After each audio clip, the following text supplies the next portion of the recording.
Drivers, start your engines!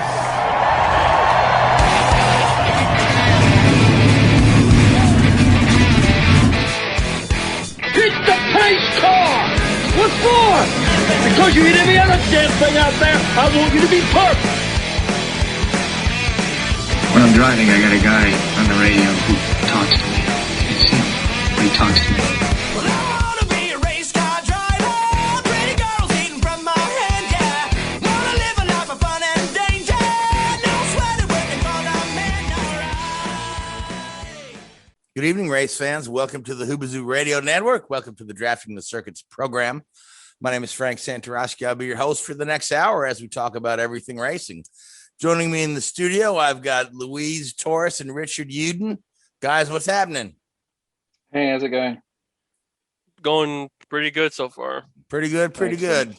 All right, so NASCAR raced in Atlanta this week, and this is the traditional week, you know, where the Quaker State 400 would have been at Kentucky Speedway, and I know this for a fact because over the last course of this past weekend, Facebook memories keep showing me, hey, you were here this day, 3 days ago, 4 years ago. They're all pictures from Kentucky Speedway.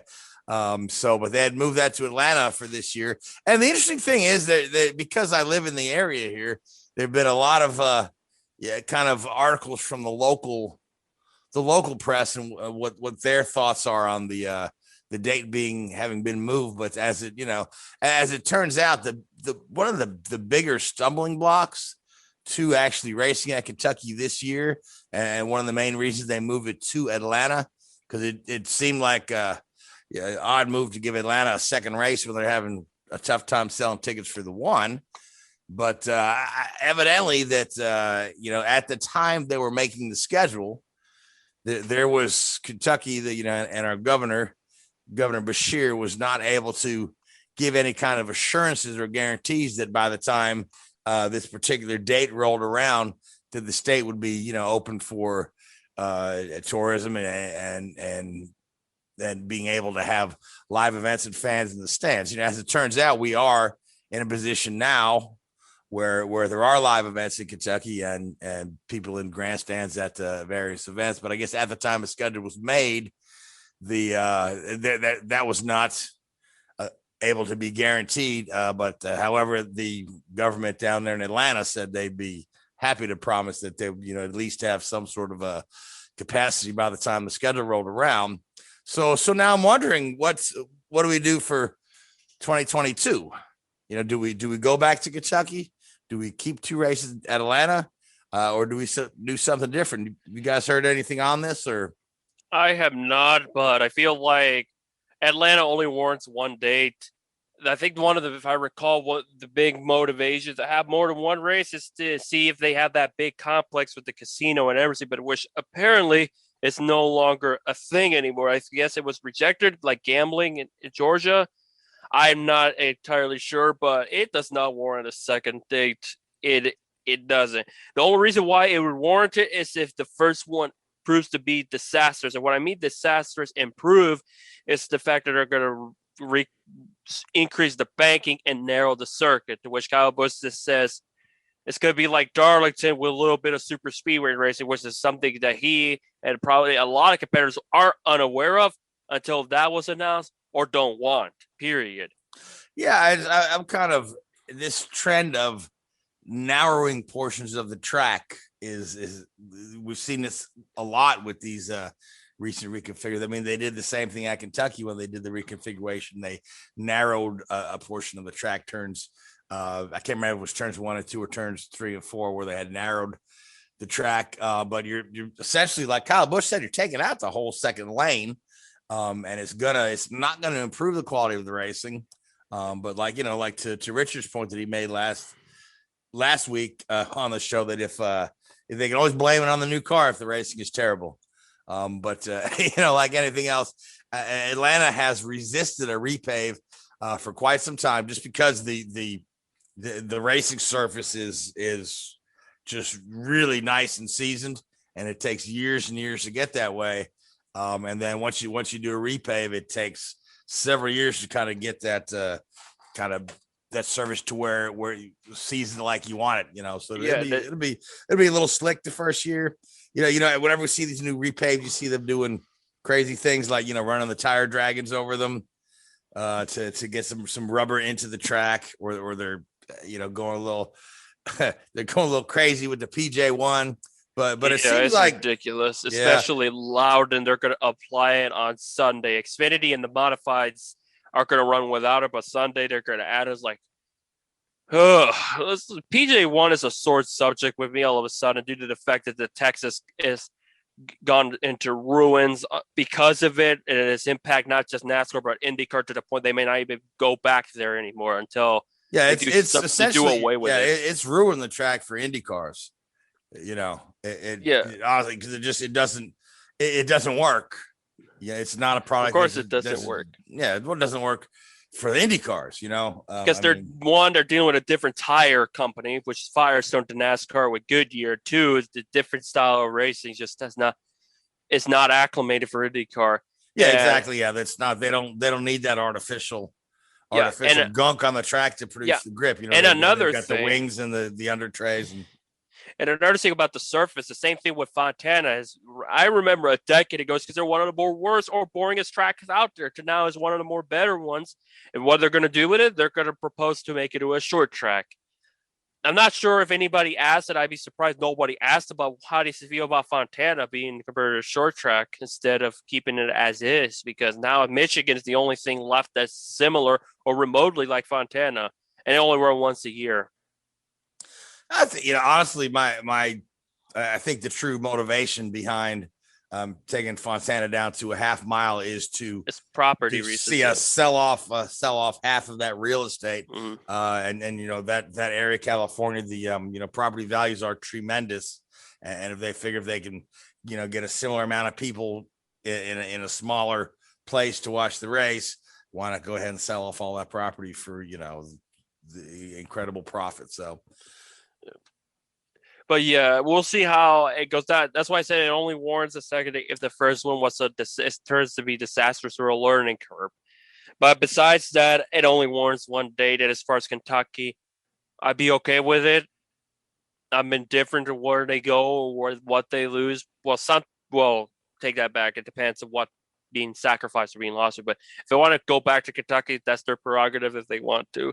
I'm indifferent with that ordeal, but Atlanta, based on the crowd and the temperatures and the timing of the year, where it's supposed to be crazy warm, yeah, it only warrants a date. One date. They should go somewhere else. Atlanta's attendance has been on the decline for quite some time, you know, and they got rid of the whole Turn 3 grandstand a couple years ago. And it looks atrocious without it. There was a time where Atlanta was the season-ending race, but this is also a time when every race was a stone cold sellout too. You know, so but I don't know if the repay reconfigure is gonna. I mean, obviously the repay probably needs to be done. Why reconfigure it? I don't understand that.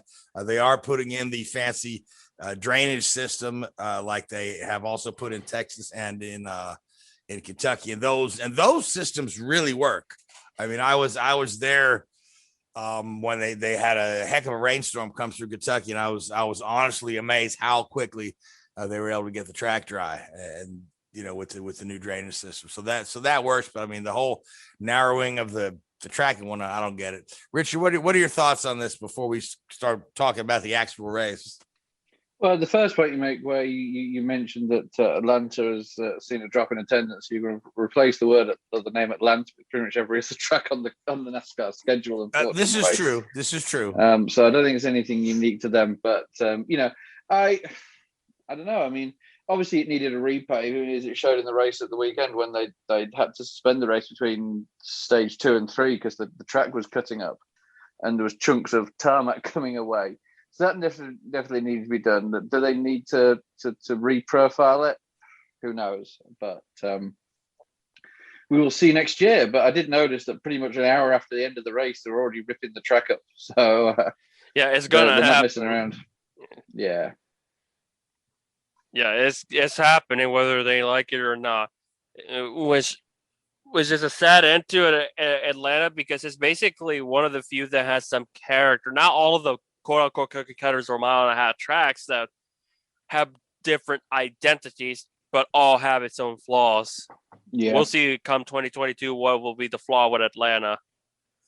Yeah, Atlanta's been on the schedule for a long, long time. Yeah, when did that track open, in the 60s? I think it was 61. 61. Yeah. So I mean, And the that current was configuration has been there since 97, the fall. correct. So we did have a race there this weekend, and it was not a Hendrick car. They were non-factor. They only I know, yeah, go figure, right? But it was in fact the Busch brothers beating and banging, with Kurt Busch with an assist from his buddy Kyle Naughton Jr. Car shake and bake. I mean, Ross Chastain right there helping out his buddy Ricky Bobby with the shake and bake, getting Kurt there to the win. Kyle was none too happy about it. Evidently, he did the same stunt that he did last time Kurt beat him in a race, which was to take the jet home and leave Kurt there to find his own way home. So, but so Chip Ganassi, his team is up for sale, or it's sold. It's it's slated to change ownership next year. So this will guarantee them having at least one of their cars in the playoffs in the final season as Chip Ganassi Racing. And again, great for Kurt Busch, who's been a perennial participant in the chase for years, or the playoff. Yeah. And this one was different compared to his last few wins where they were all nail biter or etc. This one, he pretty much controlled. He was one of the strongest cars out there all race long. He and Kyle were at a different zip code, whereas the ones that were strong last time around at Atlanta, which were Kyle Larson, Ryan Blaney, were nowhere near the mix, honestly. So it's good to see different teams being in that battle, especially for Kurt and Ganassi. I couldn't tell you when was the last time they had a really strong run besides when Larson was driving for them. It's been quite a while since we saw.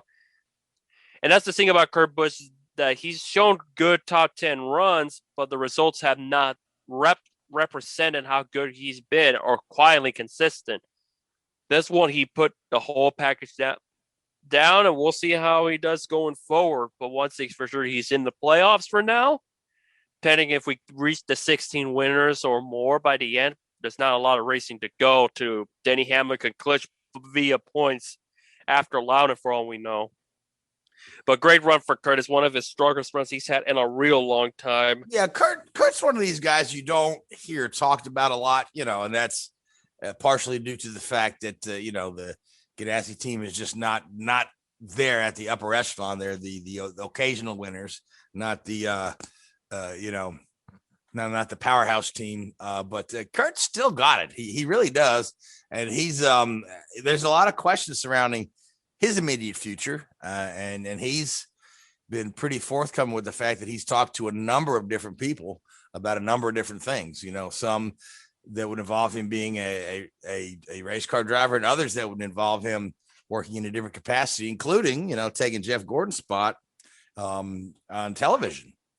But he's been in conversations, I guess, with Denny Hamlin and Michael Jordan at 23XI Racing. He's been in talks with Trackhouse, who will be taking over the Ganassi team, and he was also in talks with one other smaller team as a part-time driver.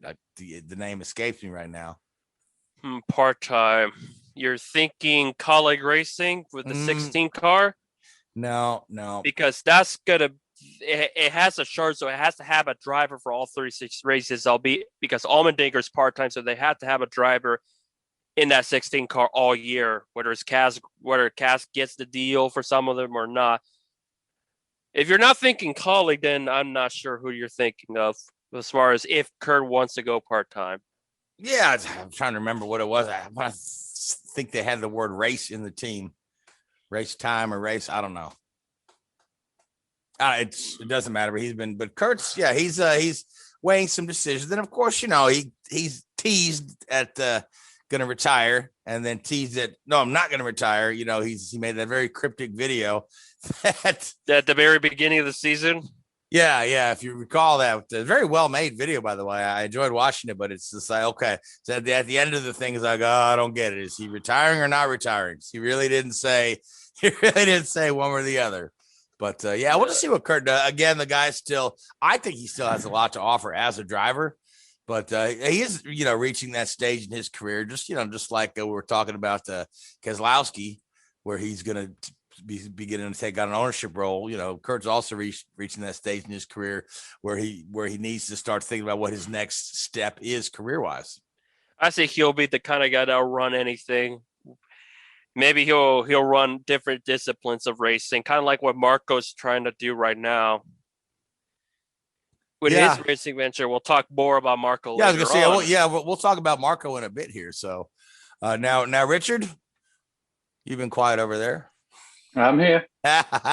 So, what were your thoughts on the Atlanta race, and in the last one with the current configuration?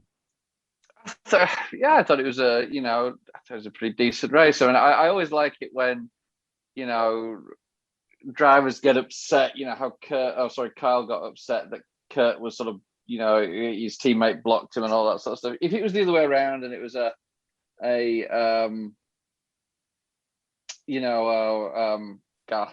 put words in my mouth. If it was a Gibbs car that had blocked Kurt, he wouldn't be saying, "Oh, I should have given up the win," please. But it'll be. It's sort of checking off that list slowly, isn't it?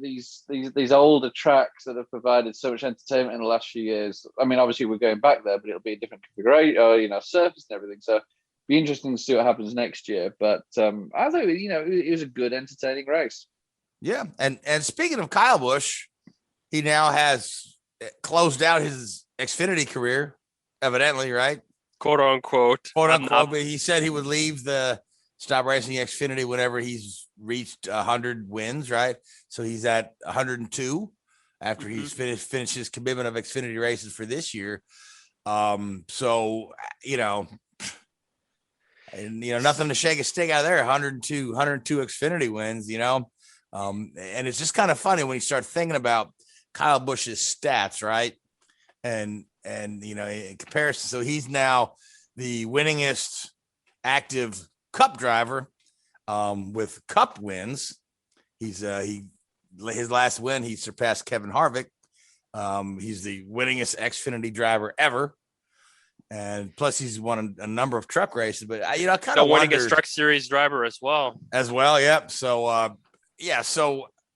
kind of wonder how, because you often talk about how Richard Petty's 200 wins is untouchable in the modern era, because they break up those Xfinity wins, truck wins. But, in Petty's era, pretty much there was the strictly stock, sometimes they had the sportsman races and whatnot, but they counted almost everything as a, modern day Cup win, whether it be a qualifying race, or a midweek 50 lapper. So or the line to the bathroom. The line to the bathroom. Richard was first. Some of the season begins at the tail end of the year prior, like it's December. Yeah, but that's why I see you can't really compare wins, because after when Winston took over, when they started doing the divisions and separating those wins, but if you think about it, if you look at Kyle's overall win record, he's right up there with being as dominant across the board in all the national series as Richard Petty ever was during his time. And that's very unpopular to say, because everybody loves Richard Petty, but Kyle Busch, half and half. Yeah, the thing is I feel like it's going to be tough for any competitor to get to 90 wins like Gordon did, or even Johnson at 80 hot in the low 80 win range. It's going to be very tough to see guys like Gordon, Johnson, Waltrip, Allison, and Yarbrough get that many wins the way it's going, because Kyle is trying to push the 60 wins. It has taken him this long to get there. It's just kind of the competition. Also, we go back to the quote-unquote wins on Saturday, chokes on Sunday era of Kyle. They'll Oh, yeah. wonder how many more wins he could have gotten on those Sundays if luck went on his side. He'd probably be right up there with Earnhardt, or at least in the 80 range right now. But who will never know? Yeah, it just, honestly, I kind of wonder how history will look back at Kyle Busch, because he's not viewed kindly by a lot of folks right now. You know what I mean? And it has been for a long time, for a decade at most, at minimum. Yeah, but I mean, and that's NASCAR fans are fickle like that too. You know what I mean? They have their favorites, and then everybody else sucks. Your guy sucks. Yeah. I'm a Chase fan, therefore Kyle Larson sucks. I'm a Kyle Larson fan, therefore Kyle Busch sucks. And that's. But yeah, I just kind of wonder how history will treat Kyle Busch, because honestly, if you just look at his overall career and just the amount of time this guy is there running at the finish, it's really incredible. But he just does not. People do not say him in the same breath as they would say an Earnhardt or a Petty or even a Jimmy Johnson or Jeff Gordon. But that's just what's your 2 cents, Richard? As you say, it's difficult to compare generations, isn't it? Oh, not generation, but eras. And it's a thankless task, really, isn't it? I think you can only really look at what we have today and put them into some sort of generational category. It was a different sport in the 60s and 70s and 80s to what it is now. And I think you can just judge each driver on his merits and what he was able to achieve and the like, and the competition that he was up against. So it's almost like if you take it in comparison, you look at the tennis world. You look at who's out there now. You've got Nadal, Federer, Djokovic, and Murray. I mean, any 4 of those in their generation would have been considered the greatest player of all time. But because there's all 4 of them at the same time, it sort of dilutes the pool. But that's not taking anything away from either of them. And it's the same in racing. It's a very different. You can only beat the people you're up against, and if your competition is not tough, then you're great. But if the competition's great, you could be an also ran. Very, very different. I mean, that's an excellent point, because when you talk about Richard Petty, a lot of these races, some of these races, were like local short tracks and dirt tracks, and he's up against maybe there's a couple of cup guys in there, right? But largely just a bunch of the local guys, amateur racers on a shoestring budget. Trying to make enough money to buy parts to race again next week. And you see, this is not taking anything away from Kyle Busch on any level, but if I've been in quite a few to a number of Xfinity races, and you look around the garages, and it's more evident in Xfinity than it is Cup. At the Xfinity level, some of those guys literally don't have a pit box. They have a couple of deck chairs and a radio and a laptop. And then you look at what Kyle Busch can produce, and his setup is similar to a Cup level. You look at his car, and you look at obviously the outside they're all pretty similar, but you look inside his car, everything was all really neatly laid out. You can tell it's been built to the same level and dedication as a Cup car. You look at some of those guys who run at the back of the pack in Xfinity, and they literally got tape holding these things together, and they're there just to run a few laps. They're not there to compete. So the quality of the field that Kyle Busch is competing against in Xfinity is far lower than Cup. And it certainly shows, the level of preparation and dedication that he goes through to get a race in. The finances far outweigh what is available for some of the competitors. I mean, how many races a year does he run in Xfinity? Say he runs 10 races out of 30 or whatever the number is. His budget for those 10 races is probably double some of the team's budgets for the whole season. So it's not a fair comparison, unfortunately. I don't think. And I wouldn't say it's like shooting fish in a barrel, but it's certainly, a lot easier for him than it is for others. Certainly. Point well taken. Yep. So we're not to take anything away from him, because he's still got to do it. But he's still a heck of a wheelman. Yeah, but I do. The Xfinity wins are a little easier to pick off than the Cup ones. So exactly. Yeah. It's, again, the whole comparing ears is always tough. Because people don't like to give Scott Dixon his just due either, because they said he couldn't hold AJ Foyt's shorts So. But it's a different field. It's a different car. It's a different. It's a totally different discipline than what when Foyt was doing, and when the cars towards the end of Foyt's career, when the cars were more sophisticated and we had some ground effect and those sort of things there, Foyt was faltering. Because he raced until 93 or 94 maybe. But his last win was in 81. IndyCar wise would be 92 racing wise, because from 93 he pulled out after Robbie Gordon crashed in practice and decided he needed to focus as an owner more than driver and owning a car. So there he you did go. drove an IndyCar wise. As far as racing overall, maybe 94 with the Brickyard. Yeah, he did. He drove some truck series, then he actually will be 95, 96 then after that. All right, but to my point, his last win was in 1981. He did the Petty same thing. He towards the end of his career, he was not quite as competitive as he was as the cars became more sophisticated and changed. Mind you, the NASCAR Cup cars didn't become quite that sophisticated, but they were certainly different than what he was driving in the 60s and 70s. Yeah, especially when they downsized the cars, that his family team wasn't enough for him, that he had to go with Mike Curb. Won races, but there's the subject of his Charlotte win, whether or not it should have counted because of that big engine, especially if you're Darrell Waltrip. Yeah.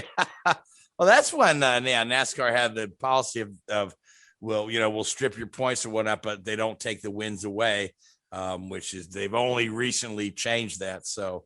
Yeah, we still have yet to see there's a couple of wins out there with asterisks in them. Yeah, a couple of them that probably would have favored Darrell, like Brett Bodine. Oh, that's certainly, timing a scoring ordeal. That's not really the performance of the car, so that's different. Yeah, timing and scoring is a whole nother ball of wax with a whole lot of stories and a whole lot of different series we could talk about. Yeah. But that's not what I want to talk about. What I do want to talk about is the apparent little misunderstanding surrounding the crash testing of the new car, the new NASCAR. So if I'm understanding the story correctly, is that they did the crash test, but when the first time they tried to do it, the sled broke, right? So they use a sled. They have a computer drive the car. They put the crash test dummy in there. That sled pretty much slings the car at the wall. And they crashed it head on, but the sled broke or whatever, it fell, so they weren't able to do the crash test, right? So somehow it circulates around the garage that the crash test failed, okay, which some people took to mean that the car failed the crash test, not the fact that they weren't able to crash the car. So, and then it was Chase Briscoe gets on his Twitter and says, yeah, they killed the crash test dummy. Reddit. And Reddit, yeah, one of those social media platforms there where people just took that and ran with it, although it's largely untrue. Because when they were able to do the crash test, they said that the results are about what they would have expected. Again, they said the car performed well in the crash test. So, but there's a lot of other people that are just have latched onto this. I'll call it a misunderstanding.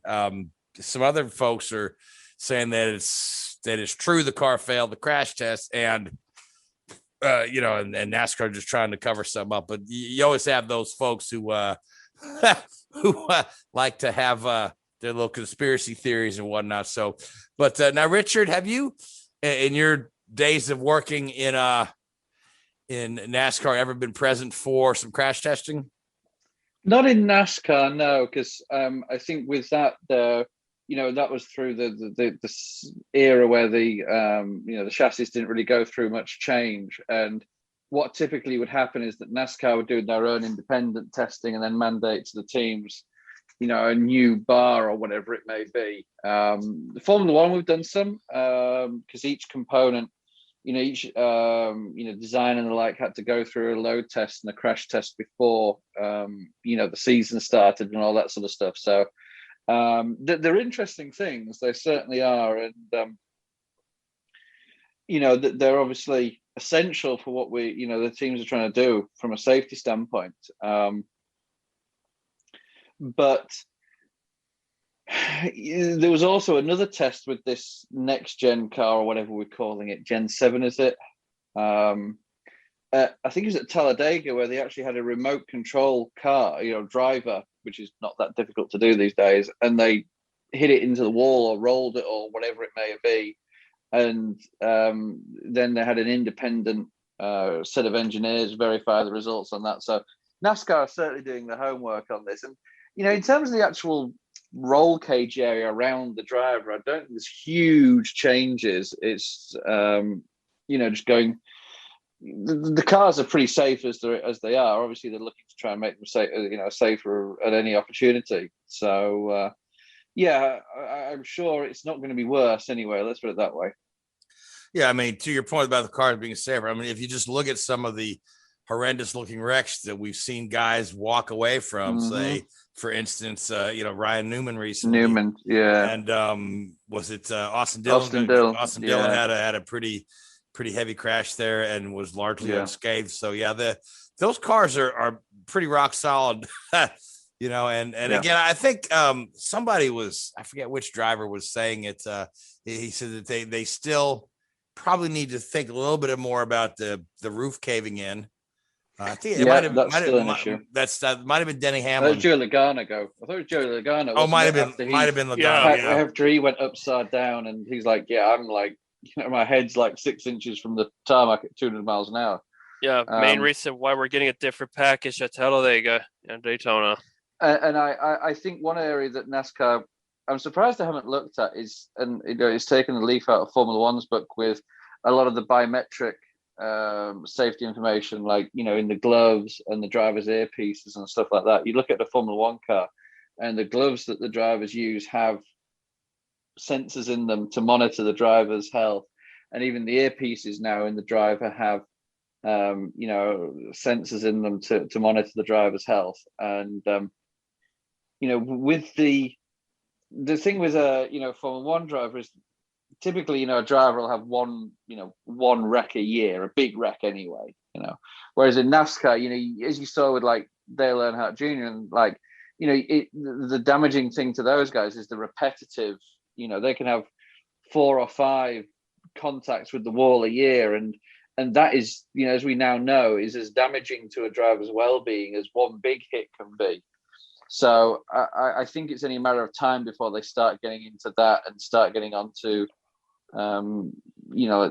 crash data loggers and stuff like that in the cars that Formula One has, and I believe IndyCar has something very similar. Oh yeah, IndyCar has been compiling crash data for decades. I mean, they kind of pioneered the technology, but they do have the sensors that are in the driver's earpieces where they can monitor things like the heart rate and the breathing, deceleration.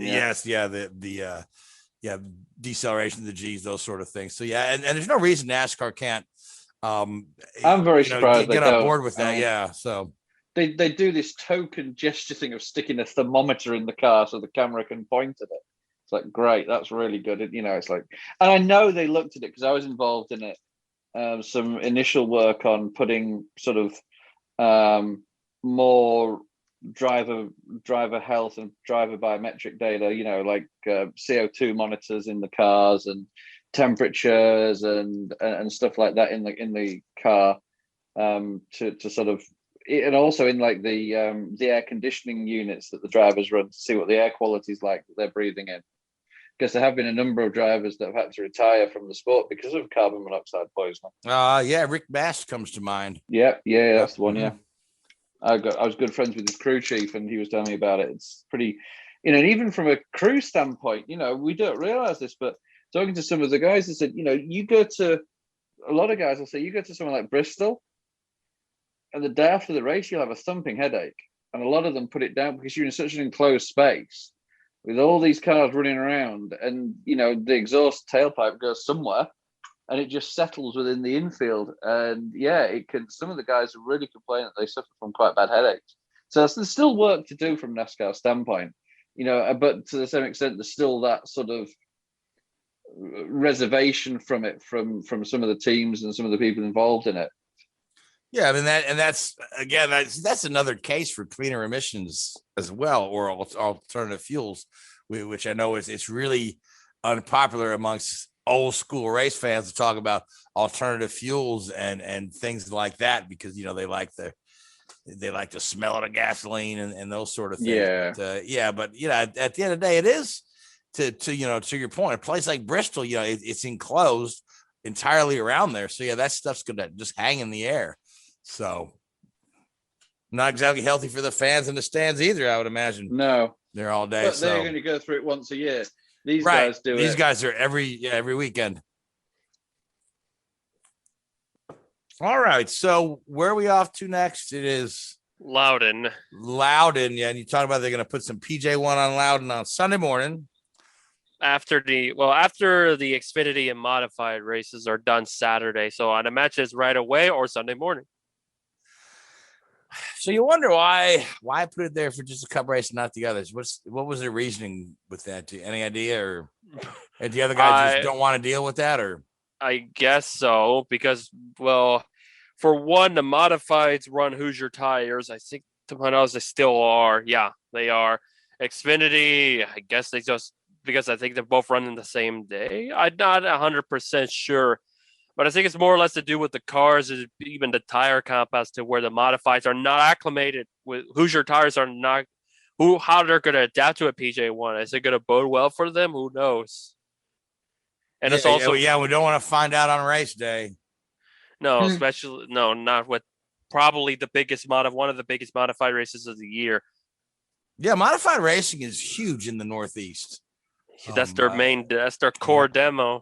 I used to, we've got a lot of family in the Pennsylvania area, and I know quite a few guys that run modifieds and super modifieds, and it's really a fun series to watch.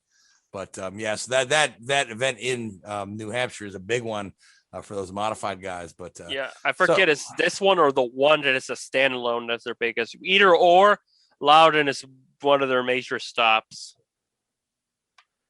especially on a NASCAR weekend. Yep. So Loudon, never one of my favorite tracks. I can't tell you why.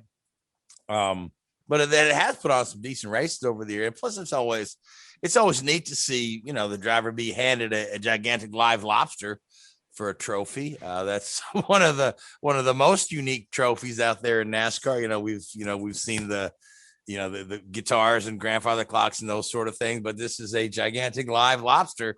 Where you can, if you don't put it on your mantelpiece, you can have it for dinner. Yeah, some of them like Denny Hamlin, Jimmy Johnson, probably nope. I just want it out of my sight. Yeah. So who do you like for Loudon? I mean, I don't see why you can't go against Joe Gibbs Racing. I know Ford has been the focal point the past couple of years a lot. I think they're trying to go for 4 in a row. But I feel like it's going to be a Gibbs type of day. Let's go with Truex in this one. All right. Truex, who had a pretty good run at Atlanta, by the way. He started way in the back and ended up third. Yeah. So after failing pre-race inspection, he was supposed to start 5th. Yeah, but he started way in the back. So now, Richard, what do you think? Do you think is Hendrick going to bounce back, or are we are they just going to lay low for a while? I think they'll bounce back pretty quick. It's just one off, wasn't it? I mean, Atlanta's a pretty unique track, and it's like, okay, yeah, there were whatever. Let's move on. Yeah, it's just they had good finishes. So that being said, strong. So Richard, that being said, who do you like for the win? Oh, Denny Hamlin. All right, so that's 2 of y'all picking Gibbs cars. So, I mean, should I just go ahead and say Kyle Busch, and we'll all take the Gibbs cars? Pretty much. Pretty much, yeah. So, all right, so some New Hampshire's next, and then this weekend we'll be at Silverstone for the Formula One race. Now we talked about this last week some with the sprint qualifying, which you and I both agree is one of the most unnecessary things to to come about. You know, if it's not broke, why fix it? So we're still going to see that. But so what's any interesting stories coming out of Formula One going into Silverstone? I understand there was a little rumor that Mercedes was going to announce George Russell, but George Russell has kind of put the kibosh on that, and he says, "Oh no, there's no announcement." Yeah, I mean, he somebody asked him about signing for Mercedes, and he said, "Well, I signed for Mercedes back in 2017, so you know," which he did. But I think one news story that came out today, Alfa Romeo have re-signed with Sauber for a number of years. So they'll be keeping that partnership going, which is great for the sport. You know, they've always been a team that have struggled a little bit on the financial side. So if they've got that committal there, then that's great. I mean, Alfa Romeo was one of the most historic names in auto racing. Yeah, I mean, they were. I'm sure they were winning races at the very beginning of the World Championship. Yeah, and they've got that tie with Ferrari, obviously, and there has been speculation of potentially a Bottas Mick Schumacher partnership there next year if George Russell does go to Mercedes and Bottas leaves. That'd be an interesting setup there, I guess. Outside of that, no, I think there's been a great bit of news. Unfortunately, Lando Norris was mugged at the Euro Championship final between England and Italy on Sunday, which was some of the behavior. As a side note, some of the behavior of the England fans at that event was absolutely appalling. But anyway, that's another story for another day, for another sport. But I was gonna say, we could tell numerous stories about British fans getting out of line in soccer matches. I still have yet to see it. I recorded the final, but never got around to see it yet. Yeah, the first 2 minutes were great. After that, it was pretty downhill. But it's just Lando's fine though. A little shaken up, but unhurt. Just lost his team watch, which was worth $40,000 or whatever it is. Easily, yeah. Yeah, but no, I mean, the big thing obviously going into this weekend is the sprint race, and the format of the weekend is going to be changed. First time there's been a format change for a race weekend outside of weather in, goodness me, when did they bring in this 3-stage qualifying? You know, that was, goodness me, I'm trying to think when the last time there's been a major overhaul. It's at least 5 or 6 years, if not longer. They had that silly one, didn't they? That they tried for like the Australian Grand Prix. And it was a complete mess up, and then they went back to this sort of format, the current format of qualifying, pretty quickly. But it's going to be interesting. So the format of the weekend, from what I understand, is free practice Friday, qualifying Friday afternoon, later in the afternoon, so people can watch that on TV when they get home from work. Saturday, there's going to be a free practice Saturday morning. Then there's going to be the sprint race Saturday afternoon, which is, in Silverstone's instance, 17-lap qualifying. So it's 100 kilometers, I think. So about 25 to 30 minutes. No mandatory pit stops. They can choose whichever tire they want, because qualifying will purely be soft tire anyway. I can't imagine there's going to be many races where a medium tire is going to be the optimum tire for qualifying. The top 3 places on the sprint race on Saturday will get 3 points, 2 points, and 1 point accordingly. And then the result will form the grid for Sunday's race. Has there been any changes to like the park firm rules? Yeah, because I know that like the cars are impounded after qualifying. I was reading that a minute ago. But I mean, so if you have if you got to have a little damage in the sprint race here, you're obviously going to want to be able to work on the car before. Yeah, so I was actually just reading up on this a few minutes ago.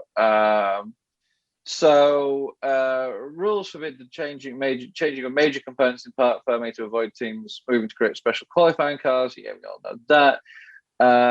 So for safety reasons, teams can change brake friction material for new identical set that we used in qualifying and the F1 sprint race ahead of the Grand Prix. Brake ducts can also be changed. Allowances have been made for power unit and gearbox cooling adjustments should the ambient temperature change significantly. A change of more than 10 degrees C or more, according to the FAA, is what's considered a significant temperature change. Should a component be damaged in an F1 sprint race, the team has to run And the teams around they can run previous use specifications without penalty. Previously, a change of specification either for new or old components would have triggered a penalty. So, okay. So if they have an incident on the Saturday, they can change the component without penalty. Between qualifying and the F1 sprint, teams are permitted to change or adjust suspension elements, springs and dampers, or alter camber, toe, or ride height suspension components defined by technical regulations. So it's still a little bit grey, I think. I think it's going to be a little bit of a learning process. It'll be interesting to see how it all happens. But, I mean, let's see what happens. But I personally don't see there be this mammoth shift in the results. No, I don't. think I don't so think you're going to either. see a lot of. You might see maybe 1 or 2 position change throughout the grid there. I don't see a lot of guys risking a whole lot to gain one spot on the grid. Yeah. No, they probably couldn't afford it because even if they have a spare car, it's probably may have a DNS, which is probably not what the team or the competitors want. No, certainly nobody wants a DNS. Because in the record book, we'll have them in a parenthesis start rather than an official start. I'm sorry. What now? You lost me on something. It'll have a what? Where- rather than an official. They rather have an official start, like say if you made 55 Grand Prix starts, but in parentheses it shows 58. Say 3 of them were because you didn't start the race. Yeah, it'd be interesting to see how they handle it. I know that whoever gets pole, I can't remember which way, whoever wins the actual sprint race will get the pole on their record. So whoever wins that's what pole they're going for. on Friday won't actually get pole, if that makes sense. Yeah, that's that does make sense. Yeah, that makes sense. That's how they're doing it, from what I've understood the entire time. That'd be interesting to see. We'll see what happens anyway. Now, is Silverstone the only place this is slated for, or were there They're going to do it. one or 2 more places they're doing that? 3 places this year. Silverstone definitely. Mons has been pretty widely tipped, and then there's another. Could be Austin, maybe, especially if there's 2 races there. So we'll see what happens. Yeah, with Melbourne gone again. So they're still talking about doing a doubleheader in Austin, huh?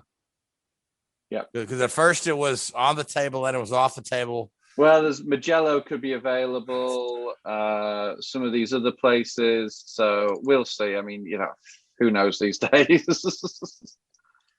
Yeah, I know. It's been we're 2 years into the schedule just being in flux. Yeah, we'll see where we can race next week. What country's open for business? Yeah, that's what it looks like at this rate, especially at the tail end of the season. There's no rest. They say they're gonna get 23 races in. So, good luck to them.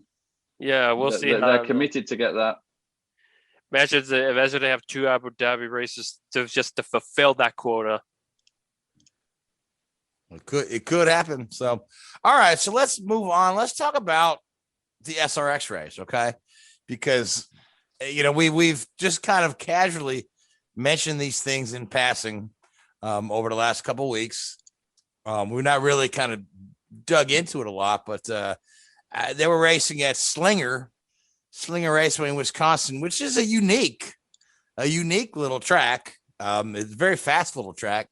But I had an opportunity to watch a video that was posted on social media by young Haley Deegan, where there was a lot of behind the scenes of her chit-chatting with the other drivers and stuff. And I found it to be just pretty fun to watch, some of the interaction between some of the these young drivers like Haley Deegan. Then you've got these older fellas out there like Elio and Paul Tracy and Willie Ribbs and Bill Elliott. Bobby Labonte out there. So I found it to be quite interesting and fun to just watch the interactions back there. It looks like a lot of people are really having a lot of fun with it. And just to listen to the drivers talk to one another so candidly about moves they're making on the track there, other than, Paul Tracy seemed like, he's like somebody stole his lollipop. He seemed so disappointed that he keeps getting dumped every week. But otherwise, it looked like these drivers are really enjoying themselves. And it was Marco Andretti taking the win. So, the backstory is that Paul has been taking or moving drivers out of the way, like a Dirty Francis and Willie T. Ribbs, especially Bobby Labonte at Eldora. So I think it just took, and then 2019, Haley Deegan made a comeback and decided to move him out of the way, and it resulted in a multi-car accident that involved PT, Mikey, and I think Willie T. Ribbs was also in that one, if I recall, turn 3. It's kind of like a taste of his own medicine. It's like, well, yeah, you moved people out of the way. People didn't like it, so you got retaliated. It's just cut and dry. I understand Paul's frustration, but you got to realize that when you keep doing that, you're going to get turned. You're not going to like it either. And we've seen a good slew of driver feuds in this season, in this young season. Well, we only have one more race weekend to go in year one. With Elio Castroneves and Scott Speed last week, they were not happy with each other, and Elio wanted nothing to do with it. Even you mentioned Deegan's vlog, Elio, it was like, yeah, I want nothing.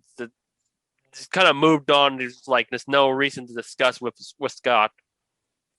And then I think at Eldora, I don't know if we talked about it, that Paul Tracy flat out took out Bobby Labonte, and Bobby didn't like it either. So when we saw that with Deegan and Tracy, it's like, well, Deegan was viewed as the baby face in this ordeal. Like, got a lot of reception. yeah. Oh, yeah, she certainly did. Yeah. Because she was right up there on Paul's door, and he kind of turned down on her. Yeah. So she dumped him. I'm like, hey, that's what you do. Yeah. That's how things go on this. Yeah, it's been a couple years since we saw that out of Deegan, because she's not had a good truck season. She's been rather learning curve, but also appalling, to where she's not going to make the playoffs in her rookie year. The playoffs is all but decided. We only got one more race, which is Watkins Glen at a road course for the truck series before this postseason begins already. Whereas Xfinity got a long ways to go, but that's a different topic. But for Deegan, she's done quite well in this kind of race. I think it kind of shows why they have her in this series. Marketability and kind of star power, despite the fact that she hasn't won a major race in a couple years, which would be back in Colorado in the West race, where took out her teammate Derek Krause. Speaking of, Derek Krause was a weapon at Knoxville, of weapon for everybody. That the drivers that retaliate him after the race got sent to the truck. It's like, why? Well, have you not seen why? But the one thing that stood out is Luke Fenhouse, who won the Slinger Nationals. Whoever won it, that Tuesday night race, will get a chance to run in the SRX race. Fenhouse beat, speaking of Derek, he beat Derek Krause. And that field had guys like Stephen Nasse, Eric Jones, Jesse Love. And in the end, it was Fenhouse, a local 17-year-old kid out of Wisconsin, who had a tremendous showing. He held his own quite well with Marco Andretti, Ernie Francis, Tony Stewart, and Bobby Labonte all race long, to where you have to nail a lap perfectly down there to kind of have an advantage. Otherwise, you're going to be stuck side by side all race long, battling for position like what you saw out front. But Marco, that's a first notable win since, I guess, Iowa in 20. No, was it Iowa? Iowa, yeah. Iowa 2011. Yep. I'm sure Marcos won at least something notable, not counting his. Well, aside from his Indy 500 pole a year ago, he must have at least won something. But it's been a long while. And no, I don't believe he has. He hasn't really stepped out of the box of racing IndyCar at all until now. He might have won a couple of games of Scrabble, probably. But who knows? But I mean, Marco was pleased enough with his win that when he was asked about his plans there, he kind of was pretty forthcoming with the fact that he would like to try the Xfinity Series, and then he's actually been in discussions with some teams as far as trying to put a deal together for next year. So we've talked about this for a number of years, that maybe what would do Marco a world of good would be to get outside of Daddy's team, and out from under the Andretti umbrella and let him get perspective of a different core group of folks to work with. And we see that he's run well in this SRX. Mind you, it's largely very short races, but it's a discipline he's not really used to, and yet to see him excel. And the one thing I was impressed with him is that a lot of folks were really having trouble with the tire degradation in that SRX race. The tires would just go off really quick. But Marco and Ernie Francis as well were able to kind of save their tires a little better than some of these other folks there, and use that to their advantage at the end of the race. No, for sure. Like a couple of them that did well at the beginning faltered a bit. Like Tony was there, but obviously the green-white checker with the whole thing with Tracy and Deegan helped put Stewart back in it, but it looked like it's going to be Marco and Luke for that battle for the win until that whole ordeal went down. But yeah, I think this is the third driver from the open wheel world that has expressed interest in running Xfinity. We go back to a couple years ago with Scott Dixon. Obviously, it hasn't materialized enough yet. And of course, Ganassi doesn't have an Xfinity team, or Ganassi won't be involved in NASCAR in any capacity after 21. And also Pietro Fittipaldi, I think they almost have probably a done deal to run Xfinity at some point. Right. And of course, Connor Daly has run a few Xfinity races. Santino is running Xfinity races, and James Hinchcliffe is another guy who's expressed some, at least a passing interest in trying out Xfinity. So, yeah, we're at Ernie Francis as well, but he's also just recently I saw something that he's interested or expressed interest in running IndyCar as well. Yes, yeah, there was an article that he said he might be interested in running IndyCar. Yeah, I don't know that his particular background is a good step into IndyCar. That kind of the guys coming out of that kind of background haven't really been suited for IndyCar in quite some time. But he's a young enough guy. Who's to say he can't get a couple of seasons of lights in under his belt and adapt to it. He might do quite well with it. Yeah, it'll be interesting to see if it happens. Yeah, I mean, obviously IndyCar rides are kind of hard to come by if you don't have a big checkbook, or unless you're a proven driver. So, and speaking of IndyCar rides, there, I believe we're looking into a pretty big shakeup in some of the seats coming up this year, particularly at the Andretti team. And we talked about this a little bit last week, but there've been a couple of articles that have surfaced about who's going to be in, who's going to be out at Andretti next year. And of course, Hunter Ray is seen to be on the the silly season rumor list every year, and every year it seems like DHL re-ups and keeps him in that spot. But this may in fact be Hunter Ray's last year with Andretti, and I don't feel that Hinchcliffe is going to be around next year. I think you've got to call this a failed experiment. I really haven't seen anything dynamite out of that guy this year. So, Louise, what other kind of things are you hearing? Roman Grosjean probably may go to Andretti. That's another one I've heard, that they might pick him up, because all we know is that Andretti Autosport will have a different lineup of what they have right now. The only ones in lock are Rossi and Herta. The other two is to be determined, with Grosjean being rumored as probably in the Andretti, one of the Andretti cars. But it really depends how that materializes. Other than that, that's all as I've heard that is in the rumbling. Right now, maybe Dale Coyne Racing. The sponsor on Grosjean's car, that's his sponsor, right? He brought that. That's a Rick Ware Racing. Oh, that's a Rick Ware. Okay, all right. Because you see Cody Ware and drive that in the Cup Series in the 51. Okay, all right. So I'm sure Romaine's bringing some kind of money along. Some consortium of French businessmen, French gentlemen are writing a check. Just Didn't like Gene Haas at one point say that he was gonna fund Grosjean in IndyCar for a little while. I remember hearing that. I don't know if that actually came to fruition or not, but you got guys like like Ericsson. Ericsson is funded, right? But his kind of mystery backers, they don't really have the name on the car. But he's the money that he brings comes from a consortium of businessmen who support him.